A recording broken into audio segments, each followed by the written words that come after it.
हाय मित्रों, I am Alok sir from smart search VPSC.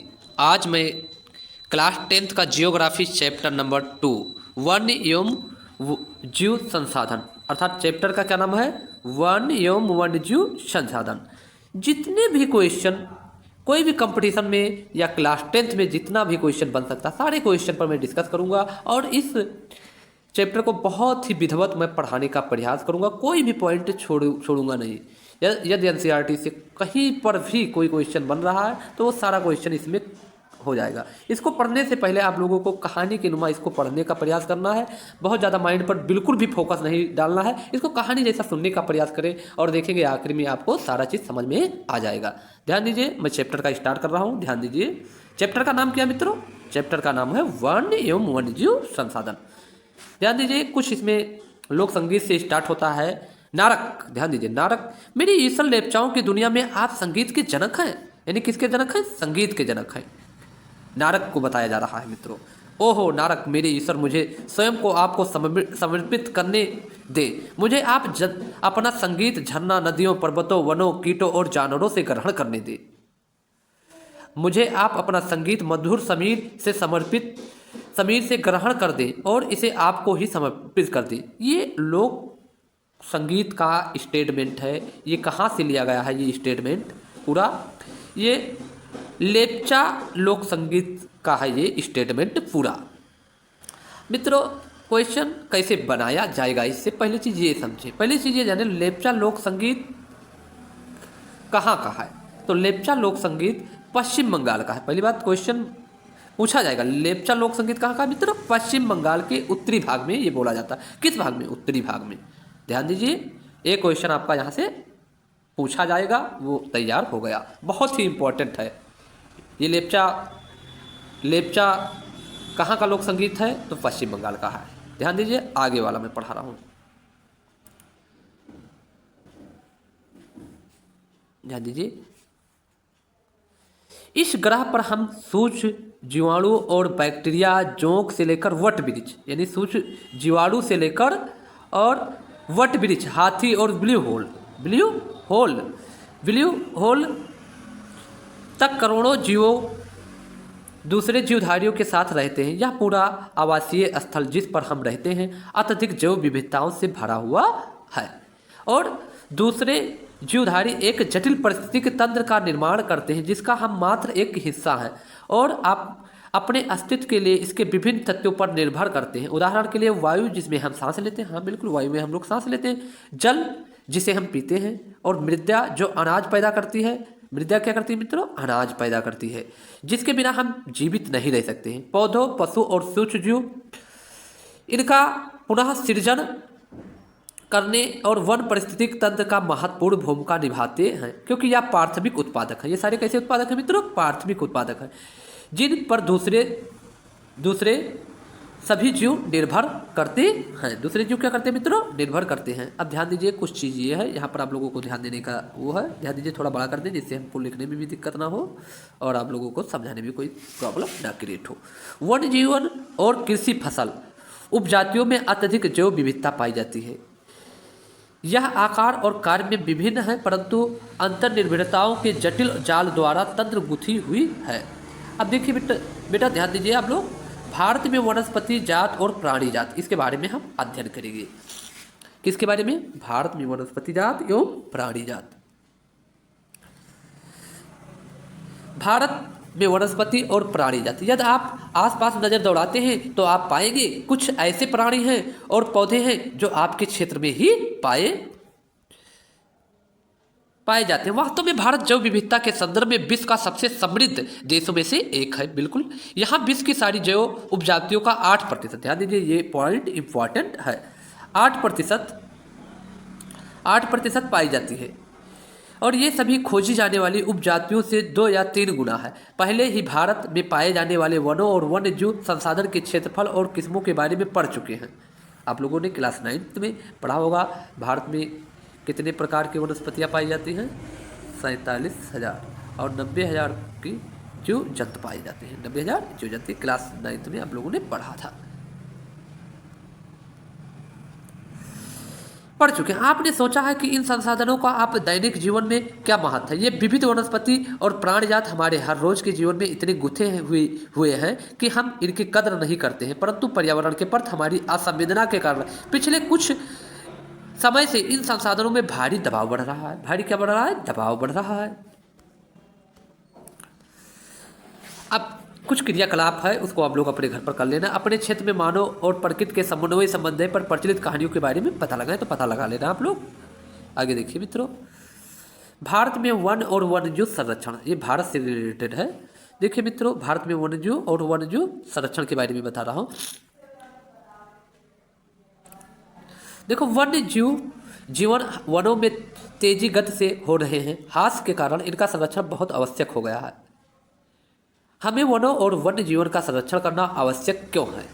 संरक्षण पारिस्थितिक विविधता से बनी रहती है तथा हमारे जीवन साधन संसाधन जल, वायु और मृदा बने रहते हैं। यह विभिन्न जातियों में बेहतर जनन के लिए वनस्पति और पशुओं में जीन्स विविधता को भी संरक्षित करती है। उदाहरण के तौर पर हम कृषि में अभी भी पारंपरिक फसलों पर निर्भर हैं। जलीय जीव विविध मोटे तौर पर मछली पालन बनाए रखने पर निर्भर हैं। चलिए आगे देखते रहिए आप लोग। ये सब है, सारा है, ये शांत घाटी है।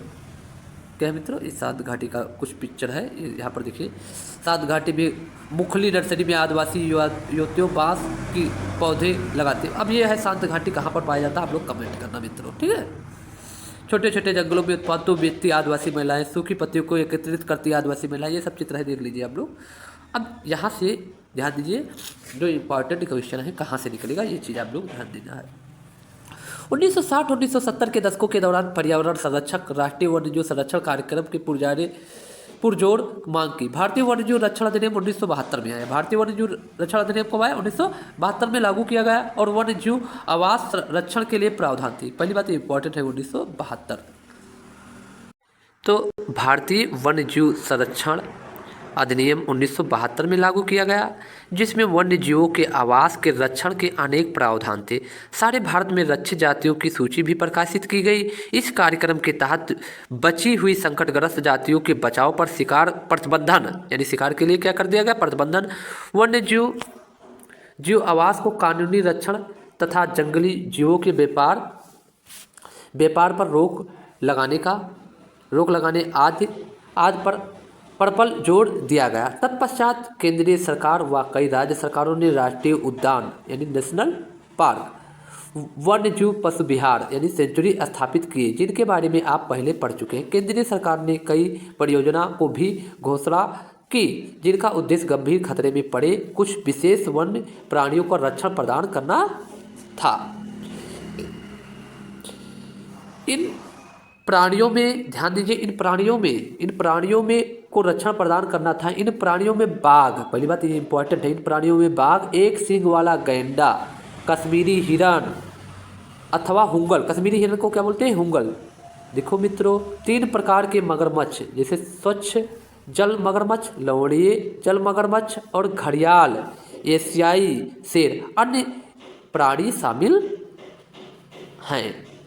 ये सारे गंभीर रूप से खतरे में पड़े जीव हैं। ये सब पूछा जाएगा कौन से इनमें से गंभीर रूप से खतरे में है। तो कौन कौन है? बाघ है, एक सींग वाला गेंडा है, कश्मीरी हिरन है, इसे हुंगल भी बोला जाता है, हंगुल भी बोला जाता है। 3 प्रकार के मगरमच्छ हैं, जैसे स्वच्छ जल मगरमच्छ, लवणीय जल मगरमच्छ और घड़ियाल, एशियाई शेर भी हैं और अन्य प्राणी शामिल हैं। इसके तरीके इंपॉर्टेंट है, इससे क्वेश्चन पूछा जा सकता है, इसलिए इसको 1-2 बार और आप लोग रिपीट कर लेना। चलिए, कुछ समय पहले भारतीय हाथी और हिरन, चिंकारा, भारतीय गोंडवान और हिम तेंदुआ आदि के शिकार के व्यापार पर संपूर्ण अथवा आंशिक रूप से प्रतिबंध लगाकर कानूनी रक्षण दिया गया था। अब कुछ यहाँ से एनसीईआरटी में ये जो संख्या दे रखी, ये डाटा, ये बहुत ही इंपॉर्टेंट है। इस पर आप लोगों को बाघ जो परियोजना है, पहली बात बाघ परियोजना, ये कक्षा 10 का भैया हो, सॉरी 2 मिनट रुक जाइए। चलिए, बाघ परियोजना, ध्यान दीजिए, बाघ परियोजना कितना इंपॉर्टेंट है, ये चीज़ आप लोगों को ध्यान देना है मित्रों, ध्यान दीजिए। सॉरी, इसको इस साइड में कर दें। वन्य जीव संरचना में बाघ एक महत्वपूर्ण जंगली जात है। 1973 में अधिकारियों ने पाया कि देश में 20वीं शताब्दी बाघ परियोजना कब स्टार्ट किया गया था, ये इंपॉर्टेंट चीज़ है, तो इसको याद करने के लिए कब स्टार्ट किया गया था, तो 1973 में, ये भी आप लोग ध्यान दीजिए, ठीक है। चलिए, तो 1973 में अधिकारियों ने पाया कि 20वीं शताब्दी के आरंभ में बाघों की संख्या अनुमानित संख्या 55,000 से घटकर, यानी 55,000 से घटकर 1827 रह गई। कितना रह गई मित्रों? 55,000 से घटकर 1827 रह गई। वो हो, यानी बाघों में बहुत कमी आई संख्या में। बाघों को मारकर उनका व्यापार के लिए चोरी करना, आवासीय स्थलों का सिकुड़ना, भोजन के लिए आवश्यक जंगली उपजातियों की संख्या कम होना और जनसंख्या में वृद्धि बाघों की घटती संख्या का मुख्य कारण है। बाघों की खाल का व्यापार होता है। देखो बाघों को क्यों मारा जाता है, तो बाघों की खाल का क्या होता है मित्रों? व्यापार होता है। बाघों की क्या होता है? खाल का व्यापार होता है। उनकी हड्डियां को एशियाई देशों में परंपरागत औषधियां में प्रयोग के कारण यह जात विलुप्त होने की कगार पर है। चूँकि अब ये इम्पोर्टेंट है, यहाँ पर बहुत ही इम्पोर्टेंट, ये लाइन ध्यान दीजिए, ये लाइन बहुत ही इम्पोर्टेंट है।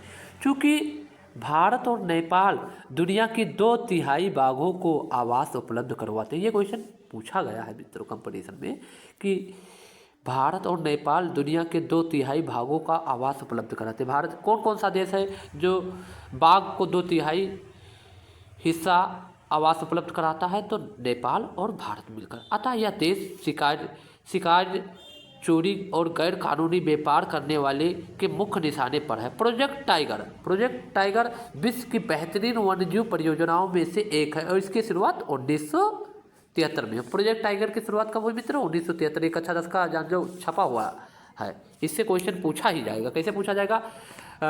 प्रोजेक्ट टाइगर कब शुरू हुआ? तो 1973। ये आएगा क्वेश्चन भी आएगा, रट्टा मान लो, ठीक है। और 2/3 वाला ये भी आएगा, ध्यान दीजिए। 2/3 आवास कौन कौन सा देश देता है बाघ के लिए? नेपाल और भारत। ये भी क्वेश्चन है। बाघ संरक्षण मात्र एक संकटग्रस्त जाति को बचाने का प्रयास नहीं है, अपितु इसका उद्देश्य बड़े आकार में जैव विविधताओं को भी बचाना है। अब ध्यान दीजिए थोड़ा बहुत, ये इम्पोर्टेंट चीज़ है। जैसे उत्तराखंड में कार्बेट राष्ट्रीय उद्यान, ये बाघ के लिए है, ठीक है। पश्चिम बंगाल में सुंदरबन राष्ट्रीय, यानी पश्चिम बंगाल में कौन सा राष्ट्रीय उद्यान है? सुंदरबन। मध्य प्रदेश में बांधवगढ़, ये भी पूछा गया था, अगली बार क्वेश्चन पूछा गया था कि बांधवगढ़ राष्ट्रीय उद्यान कहाँ का है?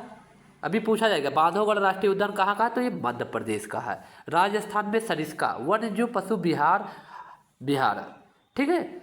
असम में मानस बाघ रिजर्व और केरल में पेरियार बाघ रिजर्व भारत का बाघ संरक्षण परियोजना का उदाहरण है। इन सब में बाघ के लिए क्या किया जाता है? संरक्षण के लिए बनाया गया है। एक बार दोबारा इसको मैं बता दूँ आप लोगों को लिए और रट लेना है। देखिए कार्बेट राष्ट्रीय उद्यान कहाँ पर पाया जाता है? तो उत्तराखंड में पूछा जाएगा। पश्चिम बंगाल में कौन सा राष्ट्रीय उद्यान पाया जाता है? सुंदरबन। मध्य प्रदेश में कौन सा पाया जाता है? बांधवगढ़ राष्ट्रीय उद्यान। राजस्थान में कौन सा पाया जाता है? सरिस्का वन्यजीव पशु विहार। असम में क्या पाया जाता है? मानस बाघ रिजर्व। केरल में क्या पाया जाता है? पेरियार बाघ रिजर्व।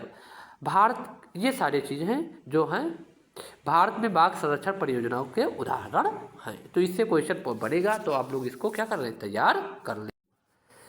देखिए आजकल संरक्षण परियोजना जैव विविधता पर केंद्रित होती है, न कि इसके विभिन्न घटकों पर। संरक्षण के विभिन्न तरीकों की गहनता से खोज की जा रही है। संरक्षण नियोजन कीटों को भी महत्व मिल रहा है। वन्यजीव अधिनियम 1980, ध्यान दीजिए आप लोग ये चीज़ याद कर लेना।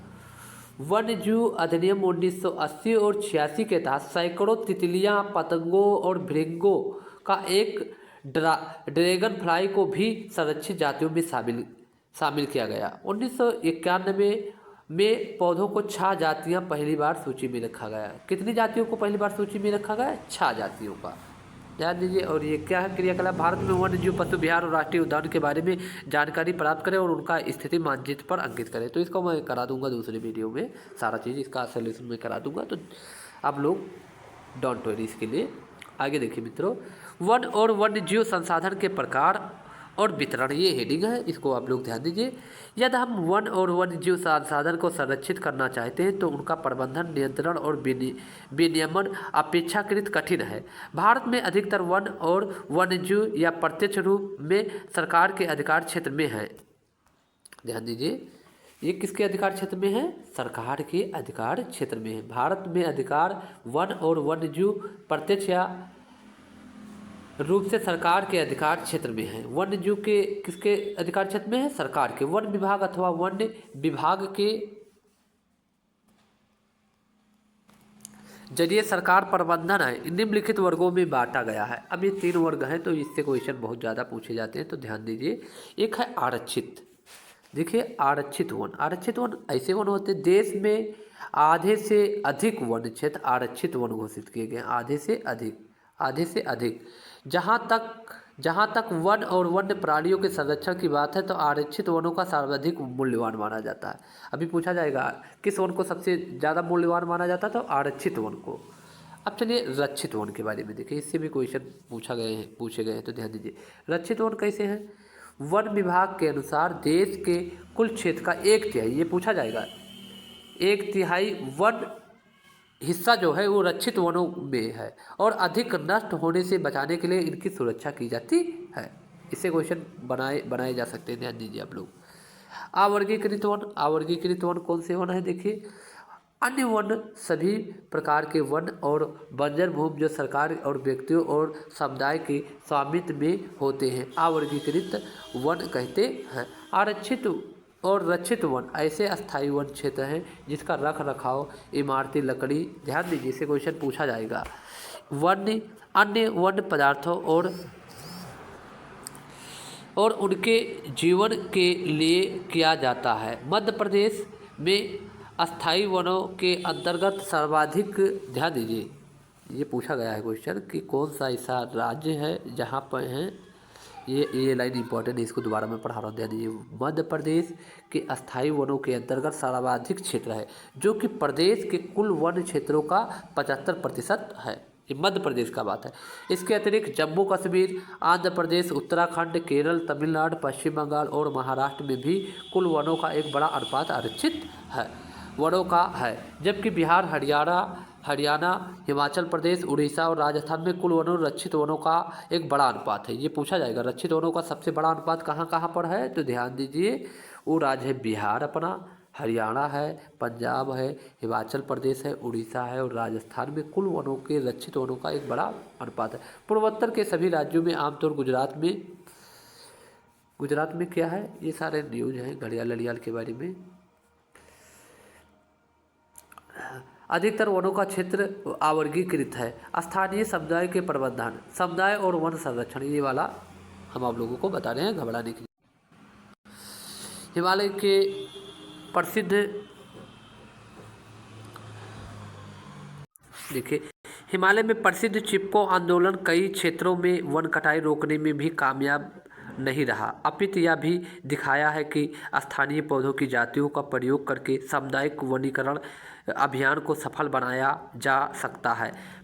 पारंपरिक संरक्षण तरीकों को पुनर्जीवित अथवा पारिस्थितिकी कृषि के लिए तरीकों का विकास अब व्यापक हो गया है। टिहरी, ध्यान दीजिए, ये बहुत ही इम्पोर्टेंट है, टिहरी वाला ध्यान दीजिए। टिहरी में किसान ने बीज बचाओ आंदोलन और नवदान्य ने दिखा दिया कि रासायनिक उर्वरक के प्रयोग के बिना भी विविध फसल उत्पादन द्वारा आर्थिक रूप से व्यवहार कृषि उत्पादन संभव है। भारत में संयुक्त वन प्रबंधन कार्यक्रम चरित्र के प्रबंधन और पुनर्निर्माण में स्थानीय समुदायों की भूमिका के महत्व उजागर करते हैं। और औपचारिक रूप में इन कार्यक्रम की शुरुआत 1988 में हुई। कब हुई मित्रों? 1988 में, जब उड़ीसा राज्य ने संयुक्त वन प्रबंधन का पहल का प्रस्ताव पास किया। अब ये संयुक्त वन प्रबंधन का पहल कौन से राज्य ने शुरुआत किया? उड़ीसा राज्य ने। कब? 1988 में। विभाग ने पास किया। वन विभाग के अंतर्गत संयुक्त वन प्रबंधन चरित्र वनों के बचाव के लिए कार्य करता है और इसमें गांव के स्तर पर संस्थाएं बनाई जाती हैं जिसमें ग्रामीण और वन विभाग के अधिकारी संयुक्त रूप से कार्य करते हैं और इसका बदले में ये समुदाय और मध्य स्तरीय लाभ जैसे गैर इमारती वनों, उत्पाद हकदारी वनों होते हैं तथा सफल संरक्षण से प्राप्त इमारती लकड़ी लाभ में भी भागीदारी होते हैं। ध्यान दीजिए आप लोग मित्रों। चलिए, भारत में पर्यावरण के विनाश और पुनर्निर्माण की क्रियाशीलताओं से सीख मिलती है कि स्थानीय समुदाय को हर जगह प्राकृतिक संसाधन प्रबंधन में शामिल करना चाहिए, परंतु स्थानीय समुदाय के फैसले लेने की प्रक्रिया मुख्य भूमिका में आने में भी अभी देर है। अतः वे ही विकास क्रियाएं मान्य होनी चाहिए जो जनमानस के केंद्रित हो और पर्यावरण हितैषी हो, आर्थिक रूप से प्रतिफलित हो। थोड़ा बहुत ये है, ध्यान दीजिए क्या लिखा हुआ गौतम बुद्ध की कुछ लाइन है, इसको आप लोगों को पढ़ लेना है एक बार और याद भी कर लेना है। गौतम बुद्ध ने दिया था, पेड़ एक विशेष असीमित दयालु और उदार पूर्ण जीवधारी है जो अपने सतत पोषण के लिए कोई मांग नहीं करता और दानशीलता पूर्वक अपने जीवन क्रियाओं को भेंट करता है और ये सभी रक्षा करता है, स्वयं पर कुल्हाड़ी चलाने वाला विनाशक को भी छाया प्रदान करता है। कुछ अभ्यास के प्रश्न देखते हैं कौन कौन सा है। पहला है मित्रों, यदि आप लोग ने पढ़ा होगा, इनमें से कौन सा संरक्षण तरीका समुदाय में सीधी भागीदारी नहीं है? तो संयुक्त चिपको आंदोलन और बीज बचाओ आंदोलन, वन्य जीव पशु विहार परसीमन। तो इसका आंसर यही होगा मित्रों। आगे देखें क्वेश्चन कौन सा है। आरक्षित वन, आप लोगों ने पढ़ा होगा वन को कितने भागों में वर्गीकृत किया गया था? आरक्षित वन और रक्षित वन और अवर्गीकृत वन। अब आरक्षित वन किसे कहते हैं, ध्यान दीजिए। आरक्षित वन कौन से वन है? वन आरक्षित वन को मिला दिया जाएगा इसमें। वन और वन जीव संसाधन संरक्षण की दृष्टि से सर्वाधिक मूल्यवान होते हैं। सर्वाधिक मूल्यवान कौन से वन होते हैं मित्रों? आरक्षित वन। अब रक्षित वन के बारे में देखिए, रक्षित वन वाला इसमें मिल जाएगा। सरकार और व्यक्तियों, रक्षित वन वाला यहाँ पर मिलेगा, ध्यान दीजिए। रक्षित वन वाला एक बार मैं मिला दूँ आप लोगों को तो दोबारा समझाऊँ। देखिए ये वाला जो है, पहला जो है ये दूसरे में मिल जाएगा, ठीक, और दूसरा जो है ये तीसरे में मिल जाएगा और तीसरा किस में मिल जाएगा? इसमें मिल जाएगा, ठीक। आरक्षित वन क्या है? वन और वन्य जीव संसाधन संरक्षण की दृष्टि से सर्वाधिक मूल्यवान वन है। और रक्षित वन क्या है? वन भूमि और अधिक क्षरण से बचाई जाती है। अवर्गीकृत वन सरकार और व्यक्तियों के निजी और समुदाय के अधीन वन, बंजर और भूमि से है, ठीक है। Thank you very much. ये चैप्टर यहीं पर कंप्लीट हो जाता है, इससे ज़्यादा इसमें और कुछ है नहीं मित्रों, ठीक है। धन्यवाद। आप लोग